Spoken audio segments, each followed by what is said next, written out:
I'm here to do a book reading, and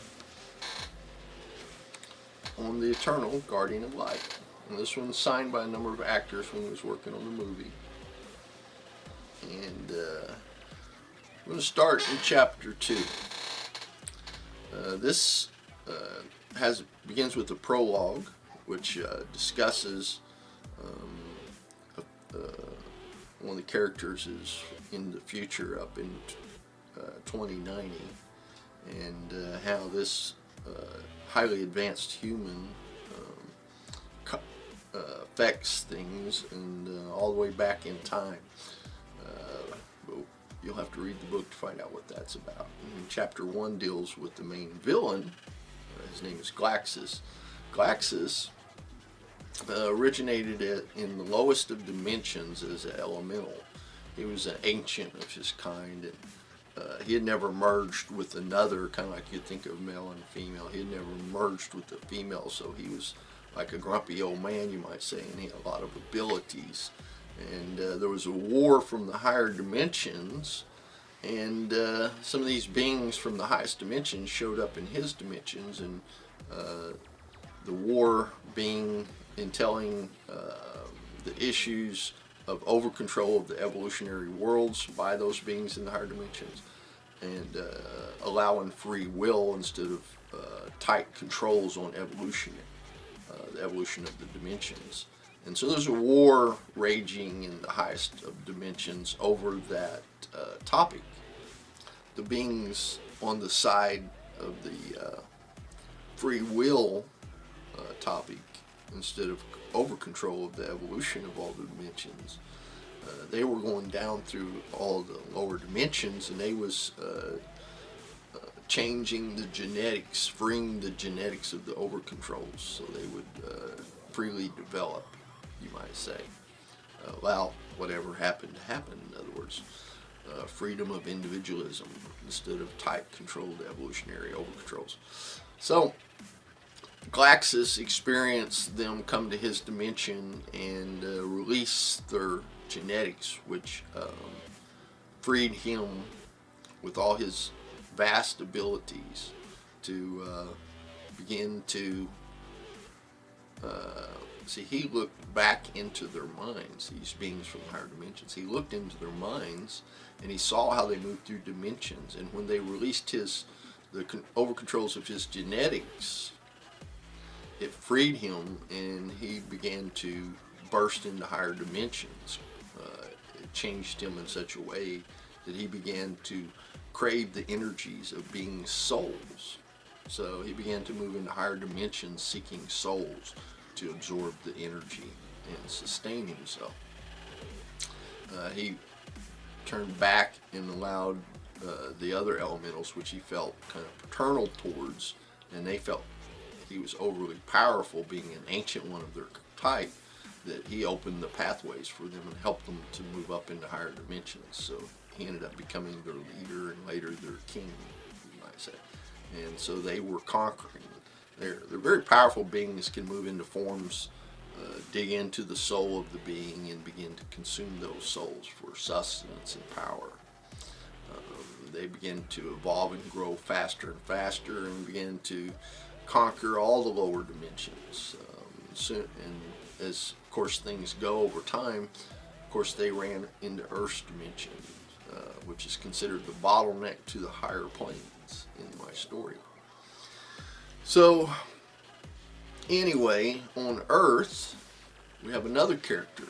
It's a shaman. His name is Orin, and the story begins in his youth. He's a youth that wants to, very young, he's in his early teens, and he wants to prove his manhood early. In his village, the barbarians of that time, thousands of years in the past, the trackers and hunters were considered the warrior types and were highly esteemed in their villages, and they were accorded a lot of like celebrity status, you might say, and people would share and give them things to honor them. So he, of course, he wanted to be a hunter, and he was too young He was too young to go out with them, and his mother was very concerned about the fact that he wanted to go out too early is dangerous, in the forest. They had to face, big cats and bears and wolves and other things, snakes, a lot of dangerous things in their woods. So his mother kept him from going with them. So this story picks up where he's telling about his dilemma. So we'll start there. It's chapter 2. It's called Death of My World is My Son. It was many passings of light of old, being counted one of the little ones. I was not allowed to be counted with the trackers of my village, holding my manhood in question. I would lay awake watching the great white eye move across the darkness, dreaming of becoming a great warrior of my people. I would imagine my parents being so proud of their son, the great warrior. In my thinking, I would slay the wild boar, kill the giant cats or wolves that might attack us, track the silent deer or any animal of the forest to bring them back to feed our village. My mother, she would not hear me when hunters gathered to mark their path into the forest. She feared for me from the larger wolves or cats that might find us as we would hunt. But she knew my ways. I would not hear words of wisdom. It is true, I was fierce of will. Each gathering of trackers found my eyes and ears wide with being, the need of proving my manhood pushing me. Then it happened. There was a passing light that opened my path with the trackers. My mother was not here to argue, giving care to one in birth. Excitement brought fire to my blood. As I watched them mark their path into the trees, I sought my mother to be sure, no one to argue against me. This was my chance to prove my manhood, to show these trackers that passings of light did not mark my path of manhood. I found my father's spear, his pouch to hold meat and bread, making haste to mark my path over theirs. No one stopped me. I was a warrior in my thinking, fast, bringer of destruction to any beast that might seek my life. I flew as the birds in the sky to catch them. I would fight any who stood before me to argue my manhood. The passing of light was small as I found them. Seeking meat for our village, they ignored me. They knew my ways also. In small villages, all knows all. It was that simple. To step in front of another to argue their manhood was cause of death as village law. None dared. I marked my path past them, proving my manhood was here. I saw the smiles, the snickers, and all the whispers were heard. I'd see to them later when my manhood brought meat to our village. They would no longer smile or snicker for me. Their whispers would turn to shouts of my feats. We marked our path for much of this passing of light. All the animals were small. We sought large ones such as the swift deer or boar. The boar of sweetmeat or gold. We marked our path well, but the unexpected we found. The giant bear of the valleys had marked its path into the forest. This never happened to speak of. When we turned round a large thicket, there in our path was a menacing large bear. Its size made many of mine. I was closer to it than any other. I was a brave and powerful warrior. No running for me. I turned to see the trackers flee. I did not care. I was happy to prove my manhood. I yelled at it, making it angry. I wanted it to charge. I made sure of it. Everyone would be speaking of my great deed. To bring the meat of the giant valley bear filled my arms with strong metal. It did not take but a few tries and it charged me. I braced my father's spear against a large tree behind me. I was laughing and pushed onto it. My world moved slow as I watched the spear point pierce the thick, hairy skin, making deep its way to proclaim my success.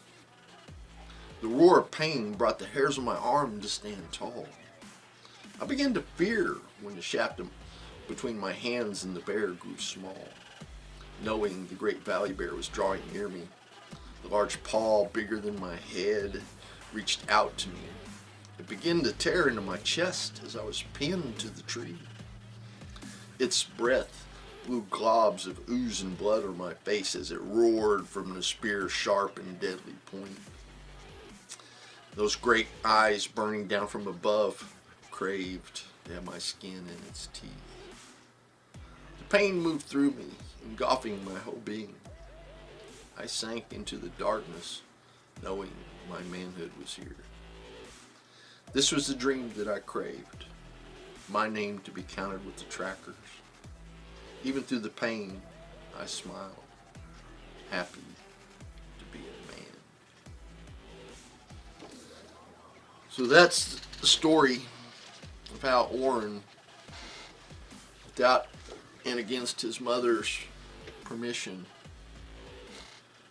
follows the trackers into the forest. It's a rather interesting story because soon after this, he's being cared for and he dies. And the being they call the God of Light comes to their village in the middle of the night when he dies. He's in care of the village medicine woman, the one that can see the future. And he dies, and the God of Light comes and touches him and brings him back to life, gives him power, turns him into a shaman. And after that, he becomes a revered and honored, powerful being who protects his village. He's a shapeshifter, has all forms of power, and he ends up going out to the forest where he meets his wife, a princess of the fairies. He's playing in the forest, and the other wolves introduce him to the fairies, and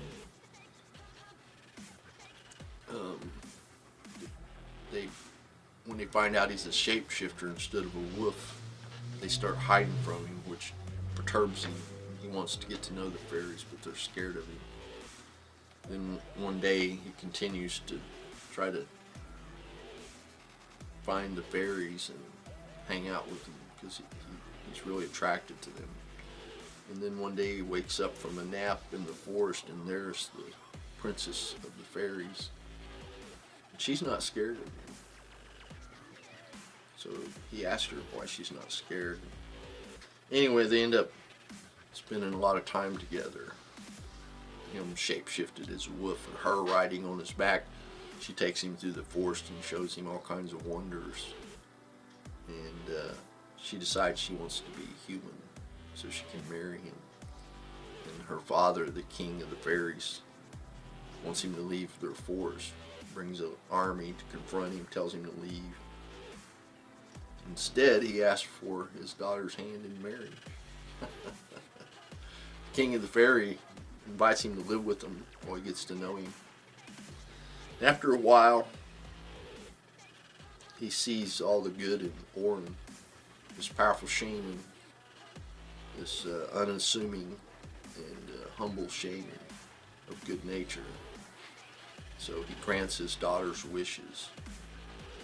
So they leave the fairy realm. They go back to his village, make up a story about her, who she is, a human. They can't tell him she's really a fairy. So they live out their life in the village until Glaxus shows up. And Orin has a brother. And Orin, in the storyline, Orin has been foreseeing, he's been having dreams of this Glaxus taking over his brother's body and killing his woman and son. He now has a son. So he takes his family and his brother and he flees deep into the forest. He's trying to accomplish this ceremony to try to stop what's coming. he decides he has to sacrifice himself to save his family and his village, his people, from the deviants, these elementals. So the old psychic woman, healer of the village, had always foretold that someone from their village or some great warrior would do a ceremony that would turn them into a powerful godlike being, but they would have to sacrifice themselves to this god of light to become this being. So Orin decides he's going to sacrifice himself and do the ceremony so he can protect his people, his woman and his son. It's most important to him. So he puts his brother in charge of protecting him while he goes out to gather the things necessary to do the ceremony.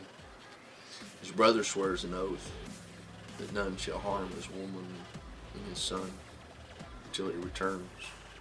But unbeknownst to him, Glaxus, the king of the deviants, has other plans. Takes over his body. So his brother, you might say, kills his woman and son while he's gone. He arrives just as the vile deed has been finished. The king of the Faery, murdering them in hopes of setting a trap because he wants Orin's magic. He wants to take over his body. So he wants to enrage him. Glaxus moves to the future to set up a trap for Orin to lure him into the future. He knows he's a powerful being and he should be able to follow him through time. And so anyway, in the storyline, Glaxus goes too far into the future. He's looking for the future with technology to create dimensional portals to bring his armies through, because Earth's dimension is a harder dimension, you might say. It's difficult and complex and pretty much almost too much for his people to handle to move there. So he decides the only way to bring his armies in a timely fashion is if he finds technology which will open big portals in it, and then his people can move into human bodies.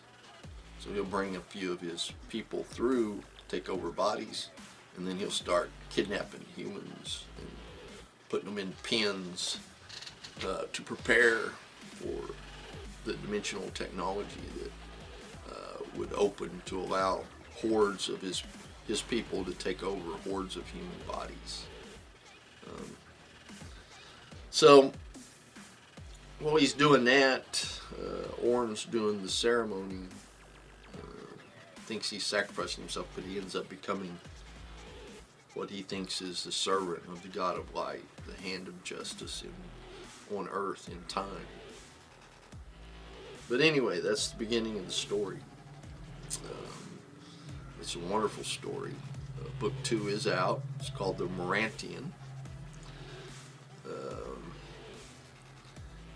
Anyway, in book 1, Orin ends up going to the future after doing this ceremony. He doesn't end up sacrificing himself after all. And he gains vast amounts of power. And so he shoots to the future, wanting vengeance. Also, he recognizes that his brother's body's been taken over by this being because of what he witnesses. And he wants to get the answers to why that. But he finds out, and so he wants to free his brother's soul from this Glaxus who's consuming his very soul. So he finds out that he has to kill his brother to free him, to get the Glaxus out of his body. So he devises a way to face him. So he ends up facing Glaxus in the story. Glaxus sets traps for him. And you have to read the book to find out what happens. Anyway, then there's book 2, The Morantian. The Morantian is about beings that come down from the higher dimensions to help Orin. And some of those beings are called Morantians.